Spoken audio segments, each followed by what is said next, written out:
Assalamualaikum warahmatullahi taala wabarakatuh. Amal la jaba kana kanu bago bela jelen fo suina ani wajul tv direct mo do chokoro man la jaba bago bela jelen fo suina ana kanu bago bela jelen aya ngani abi kana bo anga karamo ba do la anga shiko do la donc amale fe bi. Assalamualaikum karamo. Wa alaikum assalam wa rahmatullahi ta'ala wa barakatuh. Ale anga karamo ale anga shiko ye kila ka yere fo jama ye Inshallah. ni anga zigiri dalare zigiri buruda jabate ale bina ka kashikando fo ay ka o kene nyama fifa. اللهم صل على سيدنا محمد الفاتح لما أغلق والخاتم لما سبقنا سراج بلاك والهادي إلى صراطك المستقيم وعلى آلك قدر ومقدار العظيم سبحان ربك رب العزة عما يصفون وسلام على المرسلين والحمد لله رب العالمين. فخن بينا في كلك وفي خلوق ولم يهدى نوح في علم ولا كرم مولاي صل وسلم دائما ابدا على الحب بك خير الخلق محمد سيد الكونين وساخلين والفارقين من غرب ومن عجم مولاي صل وسلم دائما ابدا على الحب بك خير الخلق وقالي في نفس وشيطانا وسيهما وإنهما ما هدوك نزها فتهم مولاي صل وسلم دائما أبدا على الحب بك خير الخلق محمد بغينا دومي دومبا كالو كليتاني فيلانتين دونا على ناكا ملك باوبي سوارا مولاي صل وسلم دائما ابدا على الحب بك خير الخلق لهم محمد إيكا دين دوني تشيندي نيمي صونا إكيشيرا نيمي بانا إبن مسا مولاي صل وسلم دائما أبدا على الحب بك خير الخلق لهم يا ربي بمصطفى بلغ مقاصدنا واغفر لنا محمد يا واسع الكرم. الحمد لله رب العالمين. aya mi singana tu ali anga kashida la e ne mogo mi mogo bala problem tala abi soro abta kashida kina ala sona ko yoro do fon fondo wajulu ka yoro dimulu ka yoro furusiri ka yoro ala sona abi soro abela jelen ani ala ka kin ala sona aya mi singana ami na anga sheko no inshallah ma sheko itsege itoko ni jamu fo jama yana. Alhamdulillah rabbil alamin wassalatu wassalamu ala ashraf khalqillah wa azka khalqillah وأطيب خلق الله وأبرك خلق الله وأنمى خلق الله وأحبب خلق الله لدى الله محمد بن عبد الله عليه الصلاة وأزكى السلام. الحمد لله رب العالمين. أما لما نبغى بلجي ليفو مفهوم والسلام عليكم ورحمة الله تعالى وبركاته. وعليكم السلام ورحمة الله. كأنا تي في سورة فنا مغوفو كسبة كتشسر لنا كولي كجوا كسي دربومو ولا سالك الدين تشي مسك أبو بمسك الحصر على شو من أبو فولا كسبة. فولت من يوم في الحمد لله كا كرموك أنا كا جربوك ربا بلوك ربي ويشك محمد كباجتي مالي بمكو كلام قرآن أسئلة إن شاء الله من أقمام نفرشنا يا ربي لك كن نوري يا رب لك كن نفاي لك تبركة يا رب لك كن لك بنيان بسم الله كبا jakti jakti aya mi singani ma chef jabate eske kaba ibsega ifa to ni ba to fa na. Alhamdulillah rabbil alamin. Aya niga chomba to Musa kabajati wangam so ba kurtum kane alhamdulillah flabbe balula bi mala ina la fala bi alaka shijani kene alaka kalfa alhamdulillah amin amin alaka bunya o jara ko jugu wa sisa ni sanga wakati konna la ibora dugu jumene la kase sebo ko ya hawa sebo la hawa. Alhamdulillah ni bora dugu mina ka sebo ko ya ni bora kenebu marala wa fo ko sirmu fa so to ko sirmu ba ku gro marafe wala alhamdulillah mora yino kana bo ko sigila inshallah o diyara n ye kojugu ni sanga ye wagati la e yɛrɛ i sigilen don yɔrɔ jumɛn de sisan i bɛ sigilen don yɔrɔ min na sisan alhamdulillah rabbil alamin o ɲininkali diyara kosɛbɛ an sigilen don bamakɔ kalabankura ase la alhamdulillah an yɛrɛw bɛ cɛsiri la diinɛ ko in na ni alakira ko sallallahu alaihi wasallam an bɛ waati ɲɛnama ninnu bɛɛ ɲɛnamaya an ka yɔrɔ la an ka sigida la sigida mɔgɔw y'a kanu cogo min an bɛ mawuludi wajuliw kɛ an bɛ lailatul qadriw kɛ an bɛ ashuraw kɛ hali n'olu tɛ a ka ca n'ala fɛ Allah bɛ ne don waati bɛɛ ala ka diinɛ ɲɛsili n'an wulila o kama waati o waati la an seko ye min ye an b'o lase ala jɔn ma inshallah ok o diyara n ye a bonyana ma donc an bɛ segin ka na tuguni Sheikh Kaba Jakite Kaba ne ko e yɛrɛ ye kalan jumɛn de kɛ diinɛ kɔnɔna na i ye diinɛ kalan jumɛn de kɛ ani i ka seko tun ye jɔn de ye i bɛ se k'o fɔ an ye alhamdulillah rabbil alamin ni diinɛ in an ma kalan wɛrɛ kɛ diinɛ in kɔ an ma kalan foyi kɛ ni diinɛ in kalan tɛ ala kota ala kira kota sallallahu alaihi wasallam an ka ɲɛnamaya bɛɛ bɛnna o kalan de ma daminɛ denmisɛnninya ka ban si bɛ san 9 an mɔgɔkɔrɔbaw y'an ta tigɛ ma ka taa an di kalanyɔrɔ la yɔrɔ fɔlɔfɔlɔ o ye Kɛnɛmu ye an ye san 8 kɛ ka na se san 9 ma an ka karamɔgɔ fɔlɔfɔlɔ n'o tun ye Kismani Maka ye a bɛ tiɲɛ so an bɛ dugawu kɛ ala ka hinɛ na islam su bɛɛ lajɛlen ne fatuli kɔfɛ an y'an laɲini cɛkɔrɔbaw fɛ an sɛnsɛn ka taa Barawuli Misibaw Wake fɛ yen nɔ a n'a kɔrɔkɛ Sɛgɛnɛ an ye kalan kɛ u bɛɛ bolo an ye kalan kɛ karamɔgɔ minnu bolo an tɛ se k'a fɔ k'an bɛ dabiso bɛɛ ma sigi la su na an ye kalan kɛ karamɔgɔ caman bolo a labanna mɔgɔ min bolo o ye Misibaw Wake ye ka Barawuli yarabi Allah an b'a ɲini ala fana ka sijari kɛnɛ kalifa n'ala biyahi Mustafa bismillah Jakite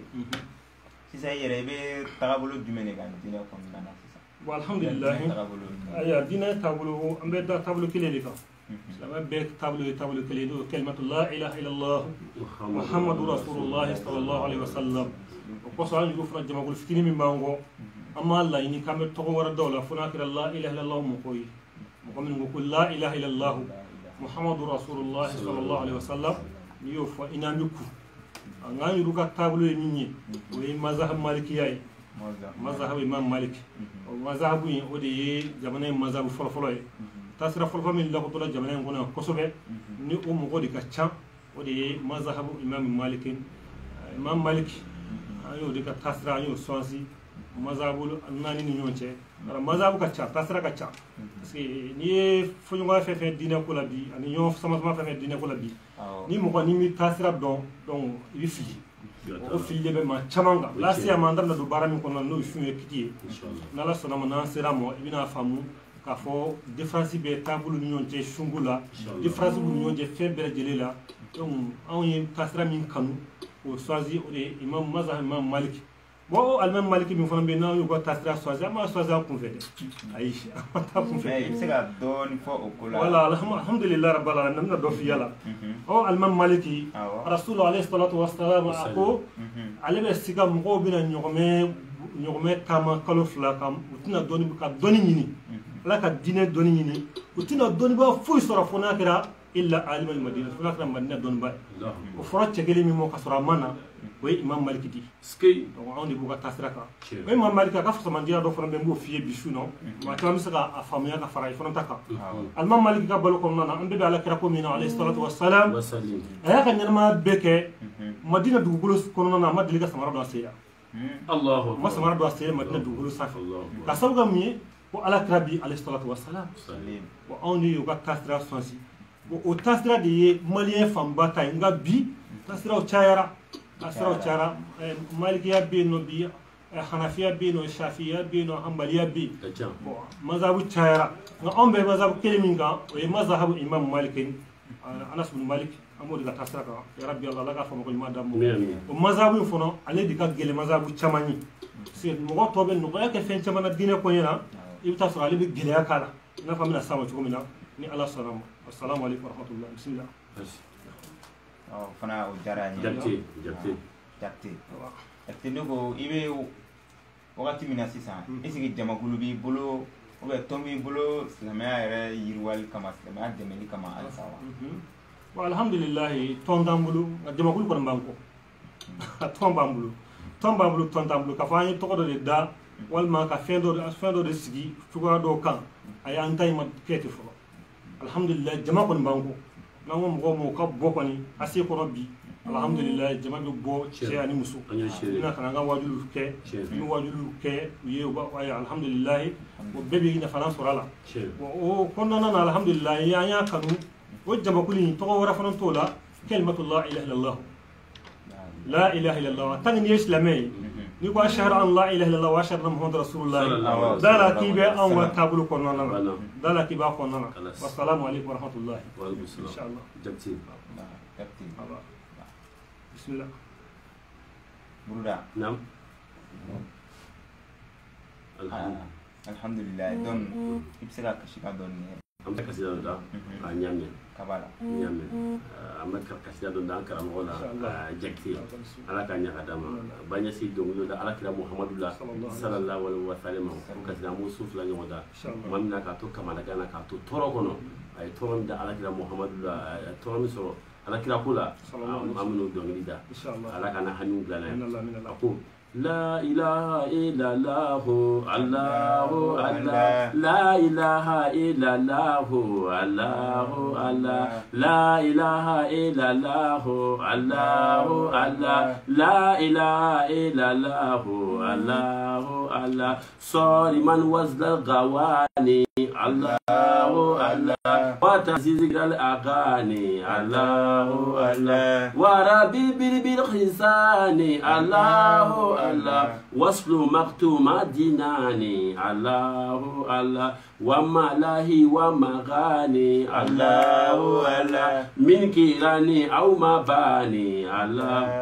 الله كل زويك شراب الله الله وبقيروها للمعاني الله الله عين حق حق حق الله الله تاليا سبع المثاني الله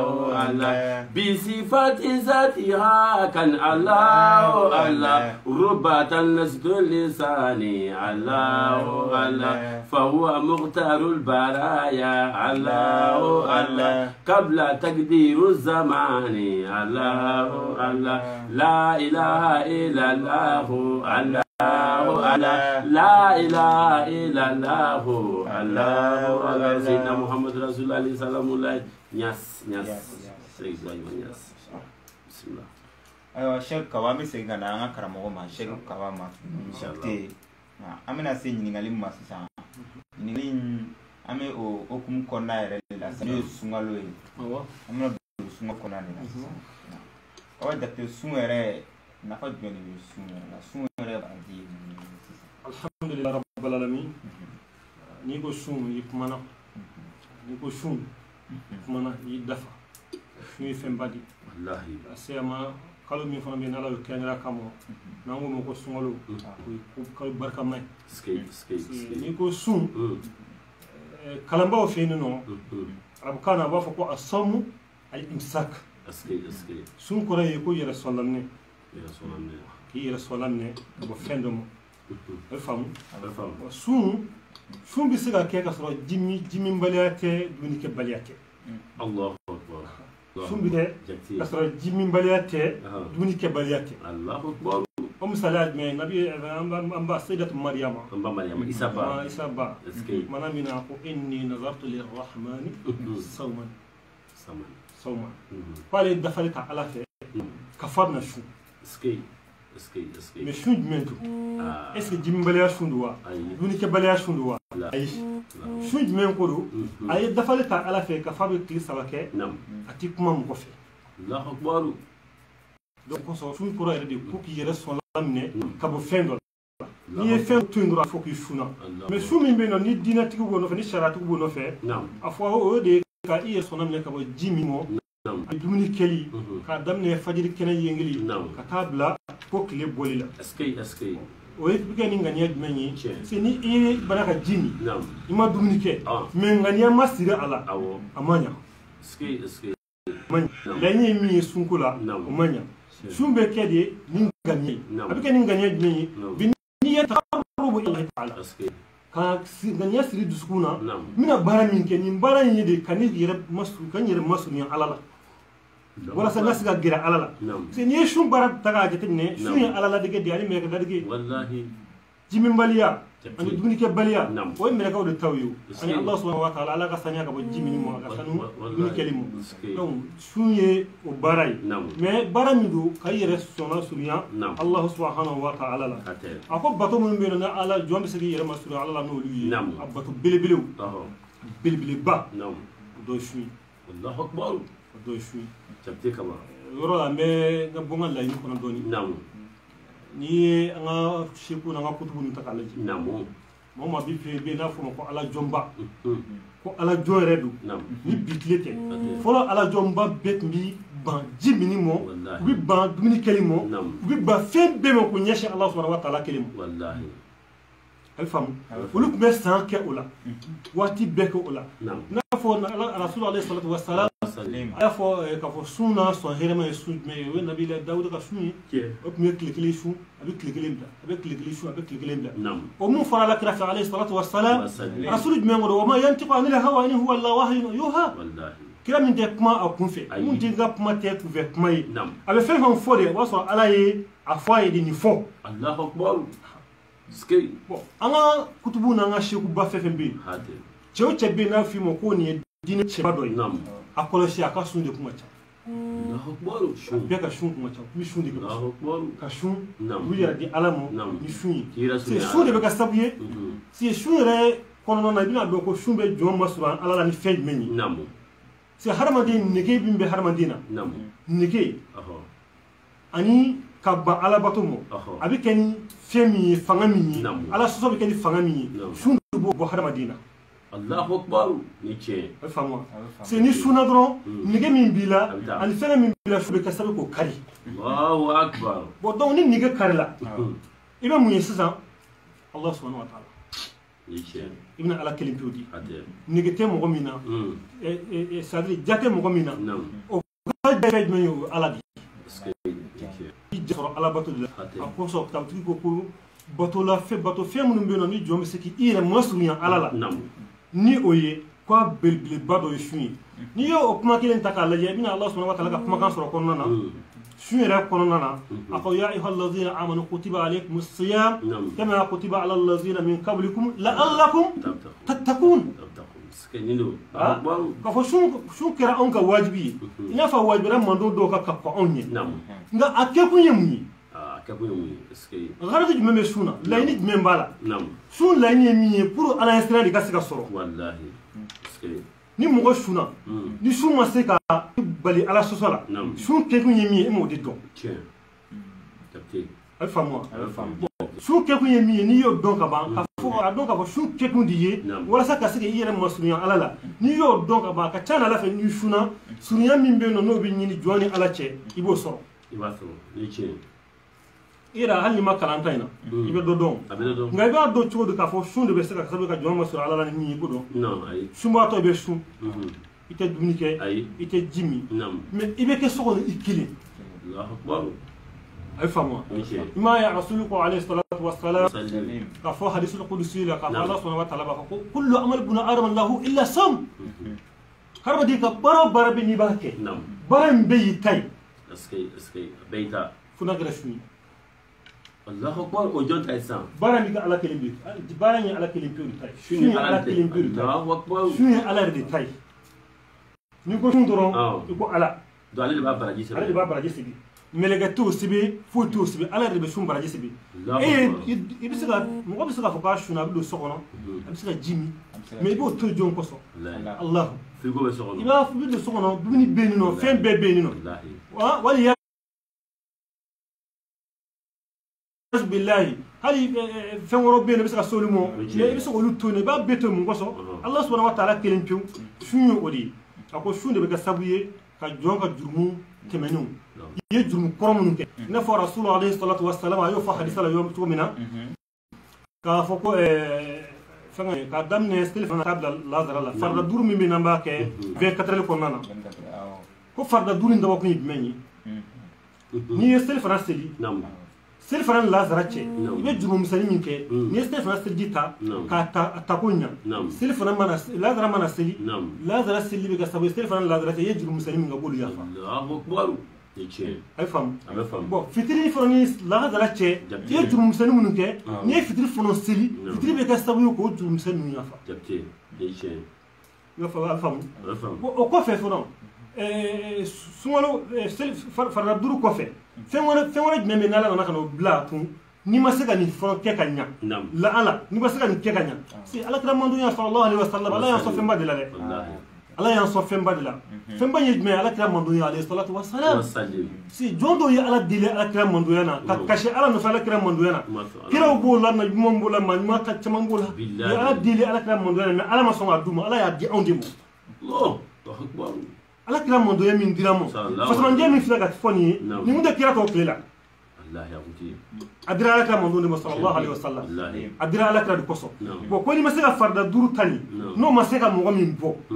k'a daminɛ juma na ka taa bila juma wɛrɛ fana na juma kun fila ni ɲɔgɔn cɛ ko o bɛ kɛ sababu ye n'i ye nin juma in seli bi juma tɛmɛnen i ye jurumu minnu kɛ k'a daminɛ o la ka na bila nin juma in na ko ni i yɛrɛ yɔrɔ janya jurumu kumabaw la k'a bɛ kɛ sababu ye jurumu misɛnnin minnu bɛ n'i y'o kɛ juma kun fila ni ɲɔgɔn cɛ a b'olu effacer ka bɔ yen a bɛ faamu kɔni bon n'i ma se k'o fana sɔrɔ dɔgɔkun ni dɔgɔkun i ma se k'o sɔrɔ bon ala nan'a di ma san ani san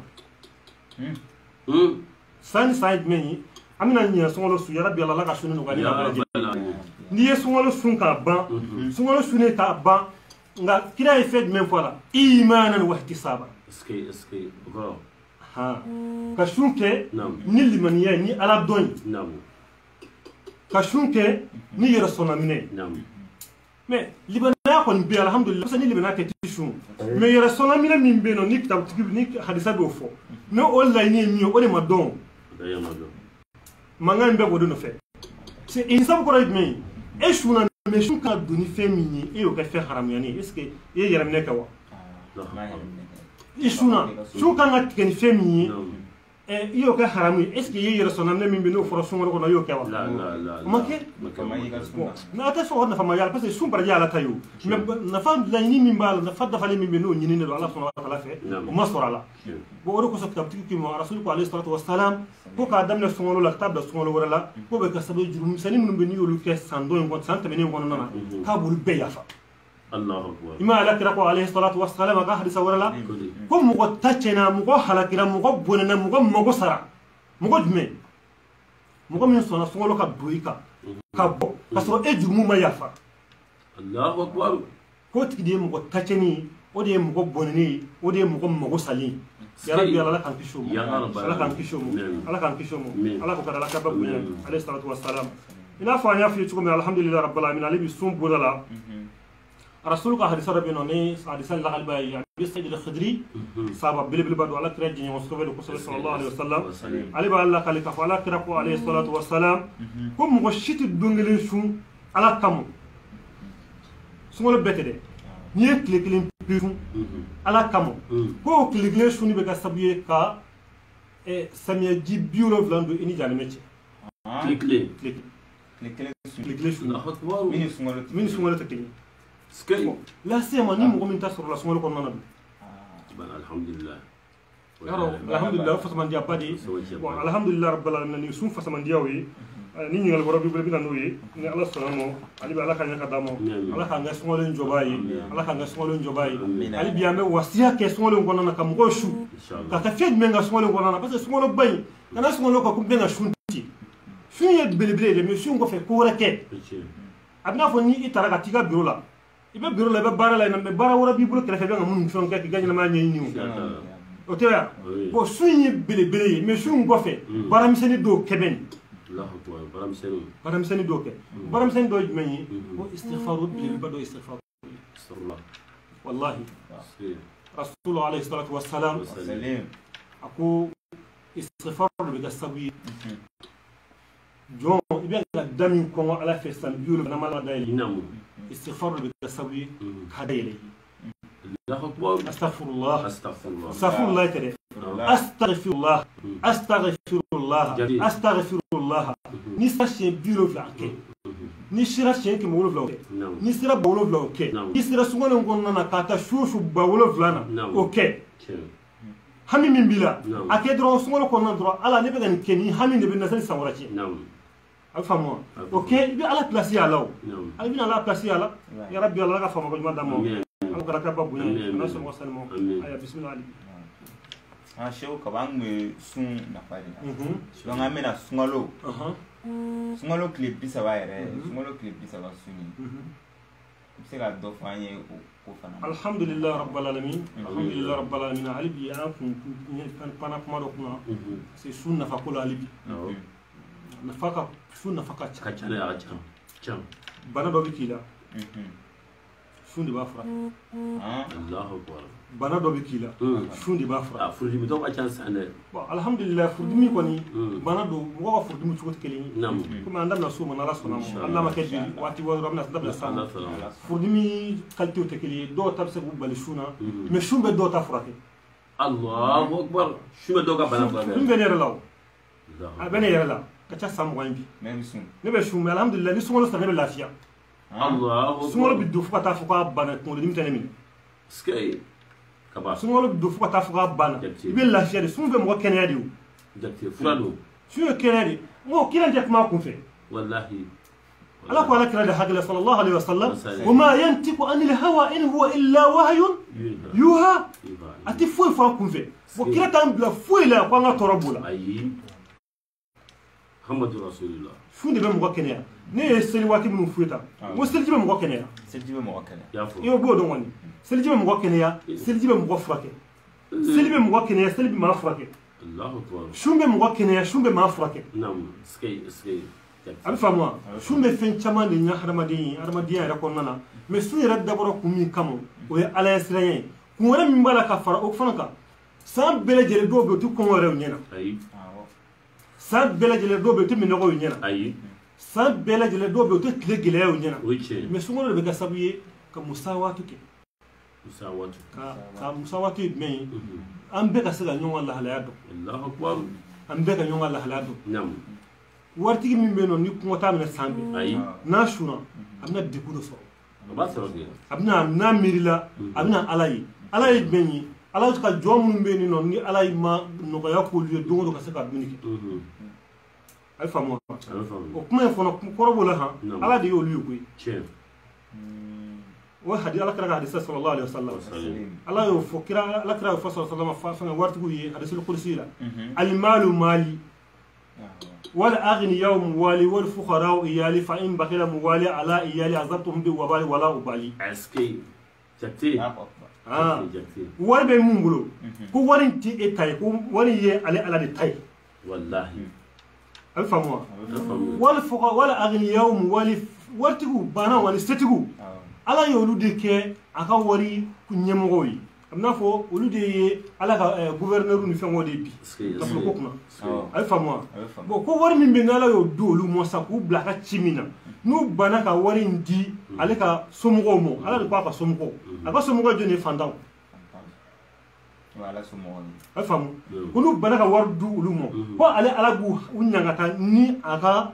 balawu ye ko ale mago t'a la e ma ye waritigi minnu bɛ n'u tɛ ɲumanya kɛ waati bɛɛ bananen don wa a bɛ faamu wa bi san bɛɛ lajɛlen ka bana na san bɛɛ lajɛlen fura qualité bɛɛ bɛ kɛ ɲumanya kɛ bɛ surtout a filɛ sunkalo min kɔnɔna na sunkalo ye ɲumanya kalo ye rasulu alayhi salatu wa salam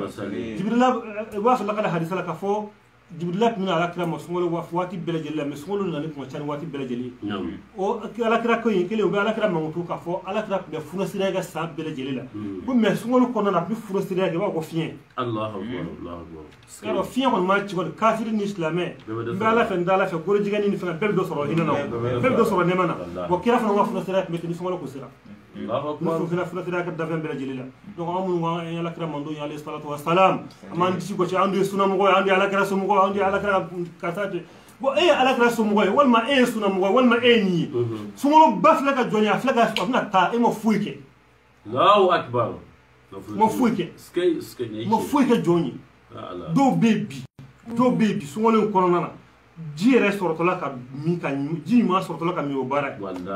dumuni ɲuman sɔrɔtɔla ka dun o ye baara ye suguru ɲuman ti sɔrɔ suntigɛ ɲuman ti sɔrɔ bon e bɛ k'i disi gosi k'a fɔ e ye nin e ye nin e ye nin e ye nin e ye mun ye foyi yarabi ala ka fama ko ɲuman d'amu ala ka fama ko ɲuman d'amu o sun kelen na hali bi yarabi ala ale bɛ ala ka fama sun kelen na sun ye qualité fila ye dɔnnibaaw bolo qualité fila parce que an bɛ sunkalo kɔnɔna na mais sunkalo hali ni sunkalo tɛ sun bɛ yen sun kelen bɛ o ye wajibi ye sun wɛrɛ bɛ yen o tɛ wajibi ye a bɛ faamu wa sunkalo sun ye wajibi ye mais nafila sun ninnu ani baraji ɲini sun ninnu olu tɛ wajibi ye a bɛ faamu o sun fana sun wajibiyalen fana o fana bɛ tila yɔrɔ damadɔ a bɛ tila yɔrɔ damadɔ sun wajibiyalen ye sun jumɛn ye sunkalo ye sun wajibiyalen ye sun wajibiyalen filanan jumɛn ye mariyama ye sun min kɛ an ba mariyama ye sun min kɛ bon yala ale ta bɛ kɛ jimibaliya sun ye mais o sun an ka jimibaliya sun fana o wajibiyalen fana b'i n'a fɔ mariyama ta parce que mariyama ka sun tun ye sun jumɛn ye inni nazartu lirrahmani sawman a ko ale dafalen tɛ ala fɛ o donc sun wajibiyalen sunkalo sun ye wajibi ye dafalen sun fana ye wajibi ye an bɛ ka fɛn caman ka bi ni pana ala ye mun ye t'a ɲɛ sɔrɔ an bɛ taa dafali kɛ fɛn caman na dafali kɛ ni ala cɛ donc kiraw dafalen ka kɛ ni ala cɛ i n'a fɔ k'a fɔ ni ala ye nin ne ma ne bɛ se ka nin sun ni nin tile hakɛ in sun ala ye voilà bon o kɛra wajibi ye ni ala kɔni y'o fɛn d'i ma dɔrɔn o don bɛɛ kan k'o sun daminɛ a bɛ faamu i ye dafali ta ala ye ala sani sunkalo banna kɔni ala sani sunkalo banni cɛ ni ne nin wari hakɛ in sɔrɔ walima ni ne ye kɛnɛya sɔrɔ ne ma bɛɛ tɛ wari ye koyi dɔw bɛ yen olu man kɛnɛ ala ne bɛ ɲinɛ sunkalo sun walima ala ni ɲinɛ sunkalo kɔni sera ka kɛ ne bolo kɛnɛya ye bana min bɛ na ni bana in banna pewu n bɛ tile saba sun ye ala ye donc ni sunkalo banna o tile saba sunni o bɛ kɛ diyagoya y'i kan o kɛlen wajibi bon i ye dafali ta ala ye ala ni ala ye karisa sɔn nin fɛn in na n bɛ sun n bɛ nin tile hakɛ sun ala ye o sun fana ye sun wajibi de mais sunkalo tɛ a faamu yarabi ala ka faamu ko ɲuman na ala ka faamu ko ɲuman na sun wajibiya sabanan ye jumɛn ye o ye kafara ye sisan kɔni an da sera belebele de ma kafara voilà parce que bɔbɔkan min bɛ yen bi k'o tɛ kafara in kɔnɔna na o man ca dɛ diinɛ n'i m'a ɲɛɲini k'a ɲɛdɔn i bɛ kunfɛ baara de la i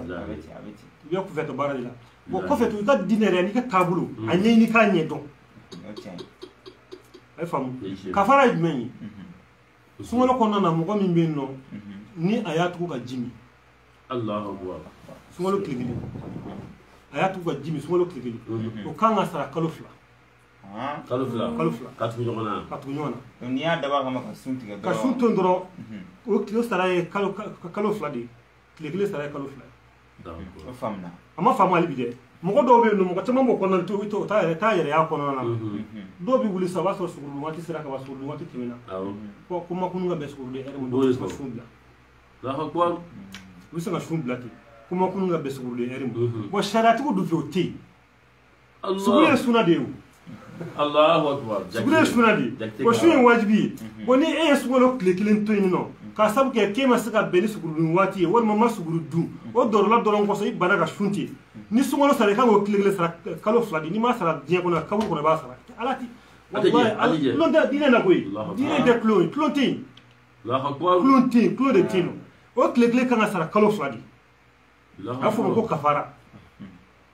a bɛ faamu wa bon o kafara bɛ maa caman ka bi dɛ sariya la a bɛ sun cogo di mɔgɔ min bɛ yen n'i wulila n'a y'a sɔrɔ sugurudun waati tɛmɛna sariya b'a ɲɛfɛ i ka sun sunjala i bɛ sunjala kɛ ni dɛsɛra waati min na fo i y'a ye k'a fɔ sun bɛ ɲini ka se i nikun ma sariya bɛ yafa i bɛ sun tigɛ a bɛ to tan de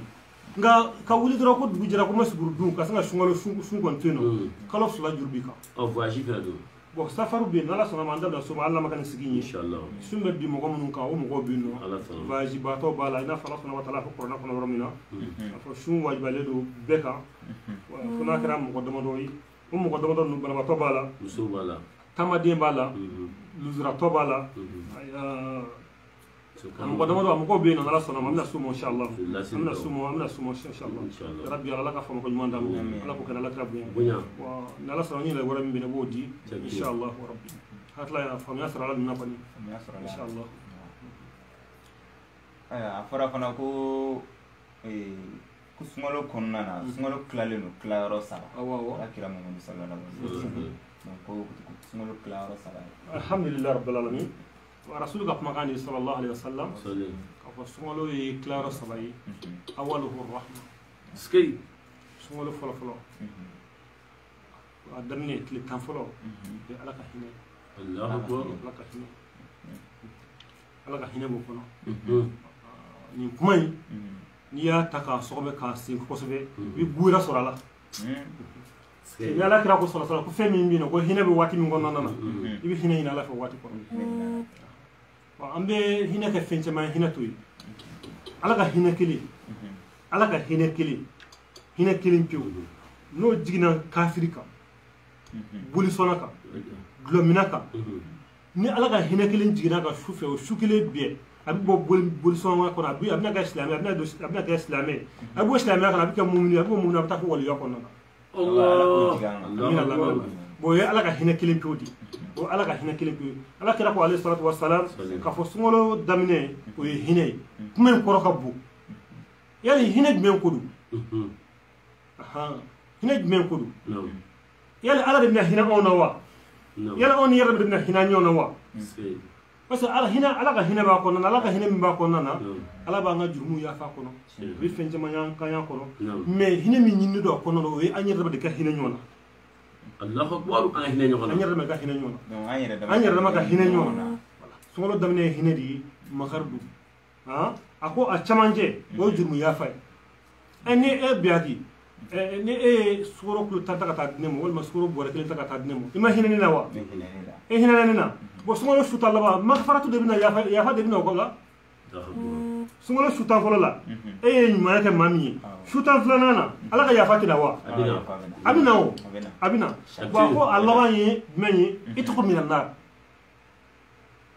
daminɛ ye hinɛ ye camancɛ ye jurumu yafa ye laban o ye de ala yɛrɛ b'i kan hɔrɔnya pewu k'i bɔ jahanama kɔnɔ Allahu akbar o sɔrɔ sunkalo de kɔnɔna na o sunkalo in kɔnɔna na donba dɔ b'a kɔnɔna na donba dɔ b'a kɔnɔna na n'o ye laylatul qadri n'a fɔ ala subhanahu wa ta'ala y'a fɔ kuranɛ kɔnɔ ko laylatul qadri khayrun min alfi shahr bon sunkalo ka bon ni kalo tɔw ye bonyaba de bɛ sunkalo ni kalo tɔw cɛ i se hali a da o kelen ma kuranɛ jiginna sunkalo kɔnɔna de la a bɛ faamu wa bon laylatul qadri o bɛ sɔrɔ sunkalo fana kɔnɔna de la tile tan fɔlɔ ubiyɛn tile tan cɛmancɛ ubiyɛn laylatul qadri bɛ tile tan laban na a bɛ faamu laylatul qadri bɛ tile tan laban kɔnɔna na bon o laylatul qadri su kelen ala kira don ala subhanahu wa ta'ala de ko khayrun min alfi shahrin ko su kelen ka fisa ni kalo ba kelen ye bon kalo ba kelen n'i y'a jate a bɛ bɛn san 83 ani kalo 6 de ma Allahu akbar bon su kelen bato a ye nin kilasi sɔrɔ ni jumɛn ye ni ala kira mandoya ye sallallahu alaihi wasallam Allahu akbar ni ɲinɛna i jujaw ka labanko b'i kɔnɔ quoi nin fasamandiya ninnu bɛ sɔrɔ ni ala kira de nin bonya bɛ sɔrɔ ni ala kira de sallallahu alaihi wasallam donc anw ti bonya foyi sɔrɔ fo n'a kɛra ni ala kira alayhi salatu wasalam muhammadun dɔyiku li dɔyifi mukimuhu muhammadun jaruhu wallahi lam yudammi muhammadu zinatu dunya wa bajatuha muhammadu ghashiful ghummati wal zulmi muhammadu dɔyiku li dɔyifi mukimuhu muhammadu jaruhu wallahi lam yudammi muhammadu yoma basi nasi shafi'una muhammadu nuruhu al-hadi mina zulmi muhammadu kaimu lillahi zu himami muhammadu qatamu li rusuli kullihim muhammadu khairu kalikillahi min mudarin muhammadun khairu rusulullahi kullihim muhammadu rubiyatu bin nuri dinatuhu muhammadu lam yazan nuran minal kidami muhammadu lam yazan nuran minal kidami muhammadu lam yazan nuran minal kidami muhammadu Allahu akbar sayfullah qati'uhu wa kullama أردف فيزهم هبطوا نعم أبدي قادسة الحمد لله رب العالمين علي بيامات تبني ليلة القدر كوك مع نسمول راي فنا كوننا وإيجا كمني هقولي جي رب العالمين نعم سمولو بارا كوننا بارا دو بيام ما تامبنا كما كتني مي مبتاد أمن نفلس لي من جيشوش لا أكبر أراكان تانتاي كادم نسمولو شوفلو نعم فوق تابلا شو لبان أكيكني مي مبتمان تادو مبتمان تادو أكيد يجمعني ليلة القدر من مننا على كرايا فو عليه الصلاة والسلام كفالة شو كله كفسر شو بكلي وليلة القدر نو كله كندونا كو شو كله بتوع سمو بس نوت ميتوي يا ما تويني شو كله دوني كتوا أول كوسو رسولك عليه الصلاة والسلام كنا ينكر سمو له كنا لا أكبر بدون ما شو فوتي سمو له كنا كدام له سمو له شو فلو كتاب له شو فلاننا كتاب له شو سبانانا كتاب له شو تانانا كتاب له شو موانانا كتاب له مغنى ولدانا كتاب له شو بسبانانا شو فوتي كدون بارو كماتي كفكو شو ليلة القدر شو الله أكبر دون بارو كم بقى بيجا شو ولا شو كيلو كيلي دون بارو كوكو شو نبشو ده كنا كاي دوكو شو فلا كنا كاي دوكو نكنا كاي دوكو نكاي ما على كلا عليه الصلاة والسلام أفضل ما فكون ندونجله دو أيش أقول يقانا يني شو تان لباكم الله أكبر إنافو لغالي ورا لا وافو كانا يني وتري شو كنا وتري شو من بنات سلا كلا رفلا شو فلا شو سبانا شو دورونا شو ولولانا شو كوروندنا شو تانكلنا كتاب لا شو مغنى ولولانا تو كانا يني شو نكونا أمين نافسل من شو أنا كان تندين كرودي ليلة القدر شو من فرانا أفسمان ديا فراني أبويا فرالا فكر عليه الصلاة والسلام يا الله سبحانه وتعالى فقرانا كلك كلك سورة فران جيجي أكمو وشو كلي أنا سكتاك عند توشي شو نافسل كرودي لا أكبر شو نينا ركان تانسرو وشو كلي كورونا يا بتو كورونا بس أفراد يقول من أقام ليلة القدر إيمانا واحتسابا أفراني مقام زرع ليلة القدر شو كلي دجو نعم قول ليلة القدر شو كلي كافتاني شو بكلي وشو كلي نيا تسمولو شو فلا تابلا سمولو شو بسمانا شو ركان تانتان سلي أكثر على فين وكون قلنا نينا بناء سكتالا دورو كوني ببناء وني بناء أيه الحمد لله وبناء دوي وليلة سمولو كلي قلنا شو رفن باكونو شو بدو كمان تادو نو شو تندوري دوغو تانا سمولو كتاندورو دوغو تاندورو بينغرا كفاكو فني بدرو شودي الله أكبر بدرو سلامون بدرو الله أكبر ننديني على كنا نديني ميامي صلى الله عليه وسلم جلاد بيكو في ديكون بيكو في كنا دا أمون نغيا كونو كنا دا موتي bon alhamdulillah ne on disa kan ni fenga nun ke ndado na kum mbana jakte yeche na kum min be no harmadiana ma don parce que songolo calculer période de ça ima calculer période ça ko ça calcul fly mais tan kile ala ya faromo min kile kanga anjija anga hagil ton farana bon o calculer min fona flani ni sabo ala kala sabo alayhi salatu wassalam ala ka jembu bela jirimo ni songolo kunsera min ni soja ni songolo nani wallahi na tumbi bo sabo mi kashi bi hami bi joro ni songolo bani bado parce que kasabu gami kadawi تنزل الملائكة والروح فيها بإذن ربهم من كل أمر سلام هي حتى مطلع الفجر. أفرد عليك شكل وكسمو كلو كلو كلو كشي بها شو كوننا. سكي كشي بها كونو. كشي بفهم كوننا. مكو كان نسوجا دو مكو نسوجا دو. أفرد كو بالك كلم كيرو فلو كوننا. نسوجا تيتا شو تو كونو. بو شكل مسور سمولو فلو كوننا. سبب من نسوجا نسوجا بينا. nabi taw bi hanu bi joro parce que ni kishi afro ko kishi be ne kono bo ono baradu mumbe na yi mu soro do de ya rabbi allah ka fama ko ma dam allah ko kana lakra ba rabbi ana so mo sanmo bo o shuni ala kira alayhi salatu wassalam an fila ka shun ke wati mina sana ma fu ka gele ko gele ba kono ko beta bo fen be bi ni bo dine kono na dala pa nyona temela di kele min be no ni ala kira na sahaba ya sallallahu alaihi wasallam nuba foko tabuku kele nam tabu wala kele tino mu islam ko mu ngile na fali kele akera ka be smolo de akera ka be modi medi smolo kera ka be modi memo yara magan jamana jalinu ka koro jalinu klebi ka koro kele fana mina ke sungolo kono na ka beni wati fana moto santina akile gele oro ko so ale kele la munafiku donana Allahu akbar munafiku wa munafiku kele de ba on ali biu olu kele de ba on fait biu men to ni fait mais profiter ka ladli ka do di non mo ko mun video mun bino wa video mani mun ga video be no la fo chati bolo ni fego be video mun kila sungolo la ko ni fena kam non wallahi kafiriya barade do amay kana partager fi wallahi Allahu akbar parce que kuyi muge bo ala ka dina na wado do Allahu akbar video mano aklo ben ala ka dina tisaka geleya ala ka jomo wala ala ka dina tisaka bunya ala ka jomo anana jonde kamo wallahi anana ala ka jonde kamo bo bara mi ga kafiriya barado me ama dondi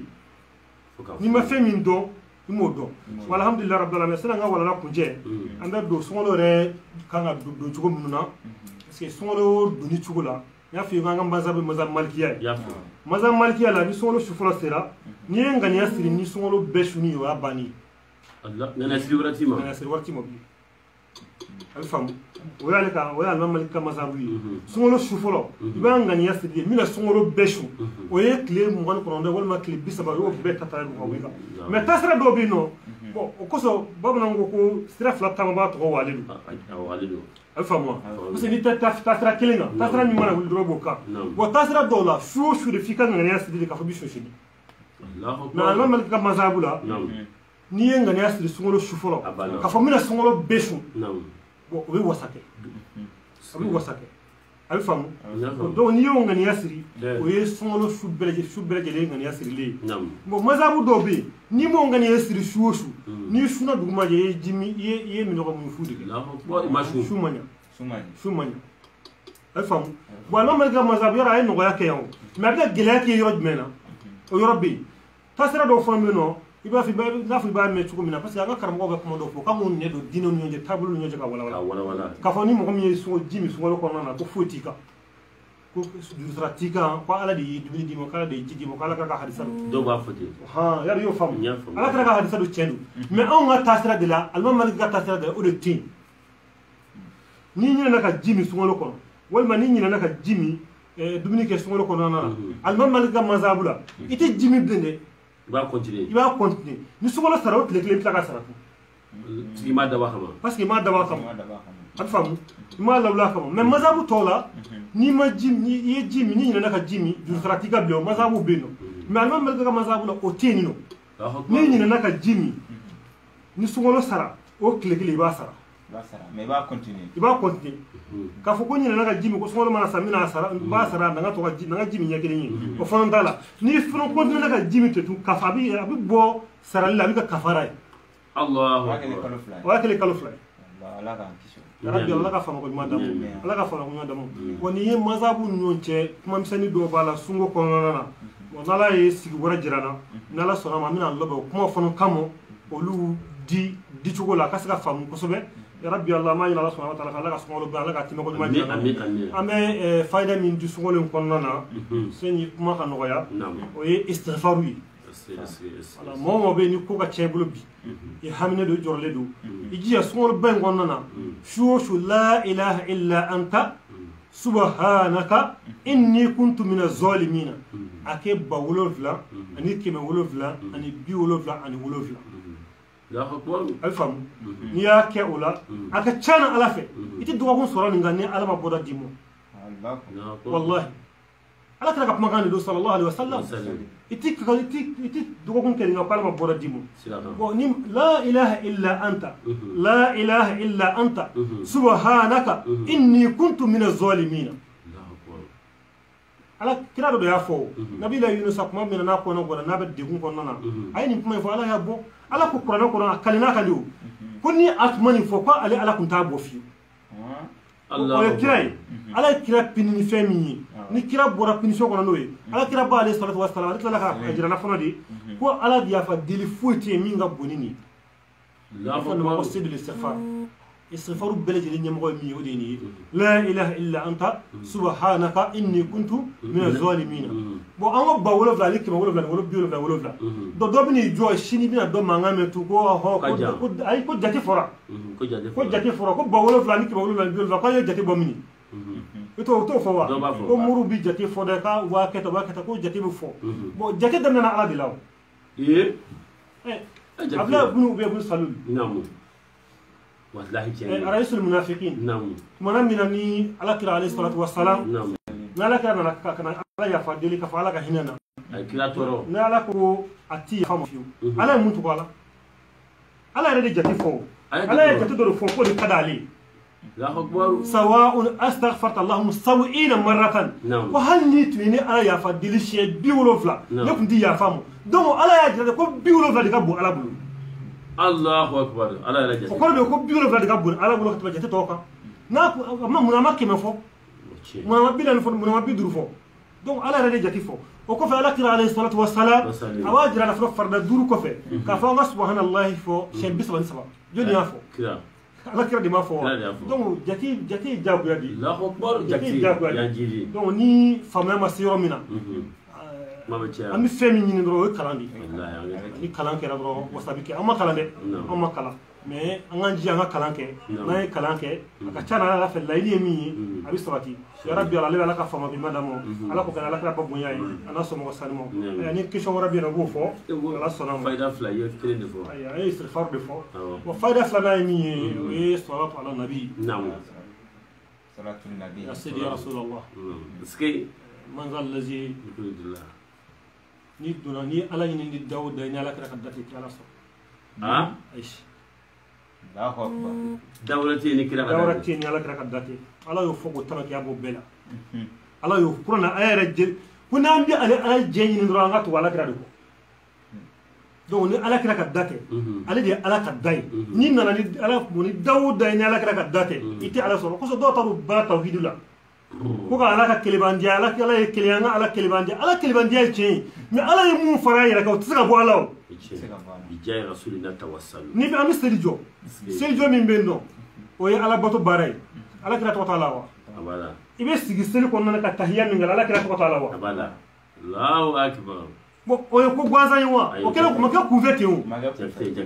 donc na mi faga ala ka daso aga do ala kira ka da alayhi salatu wassalam bo ala kira ka da min bendo no o kan no ko sobe o ye salatu de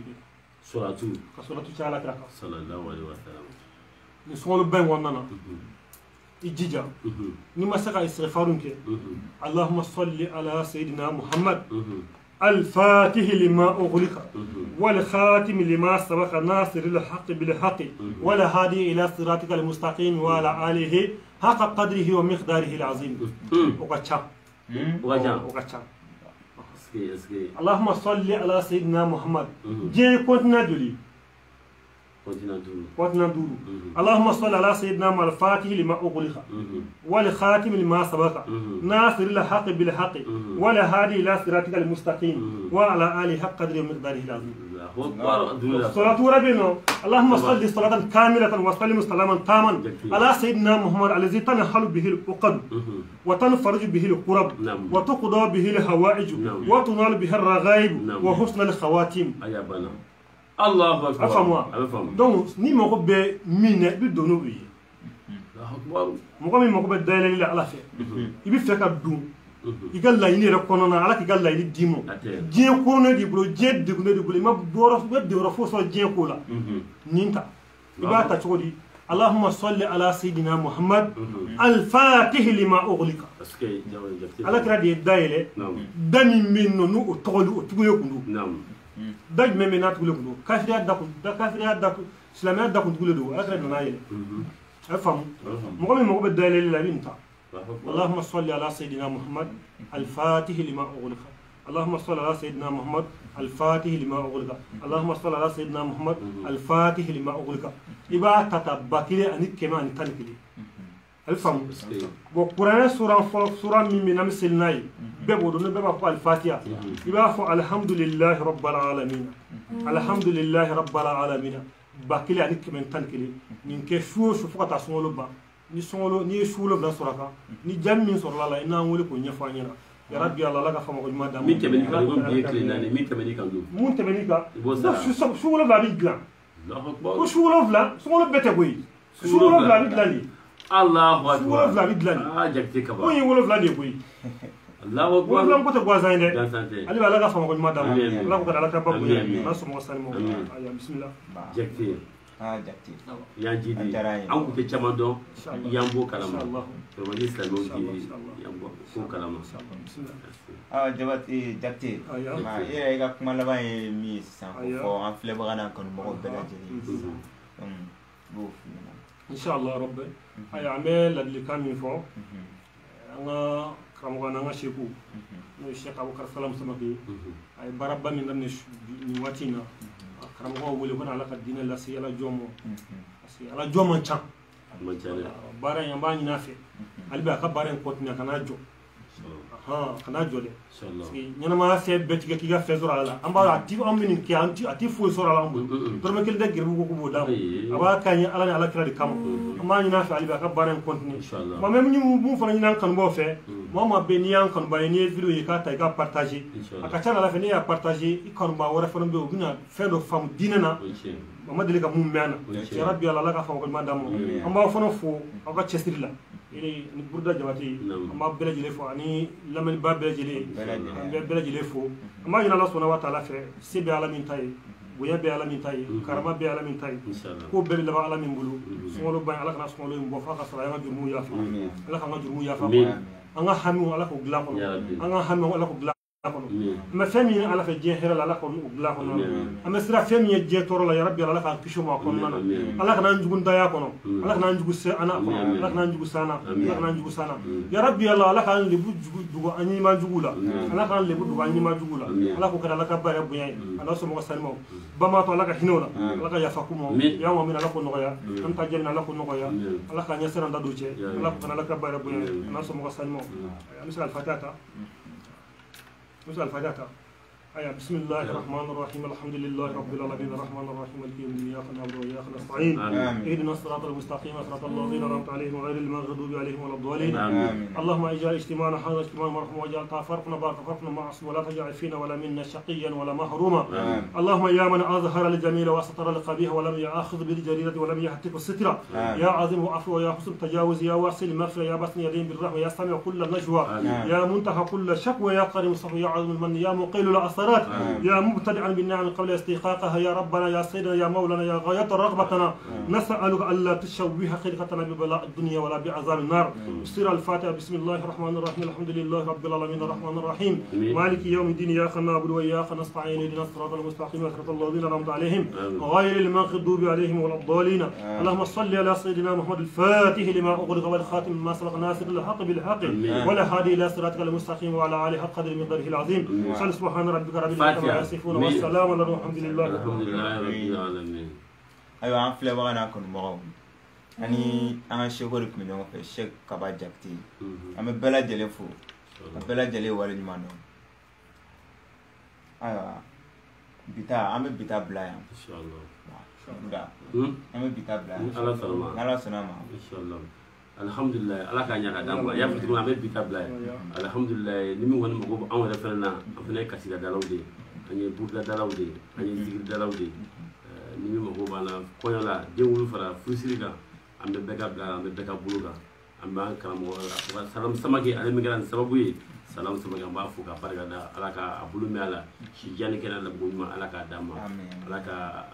an sigi ni ala k'a jaya ala kan'a dan nin ma ni ala kɛra barika ye kaloba ni bonya ni jal Mustafa salli ala rasulillah alhamdulillahi rabbil alamin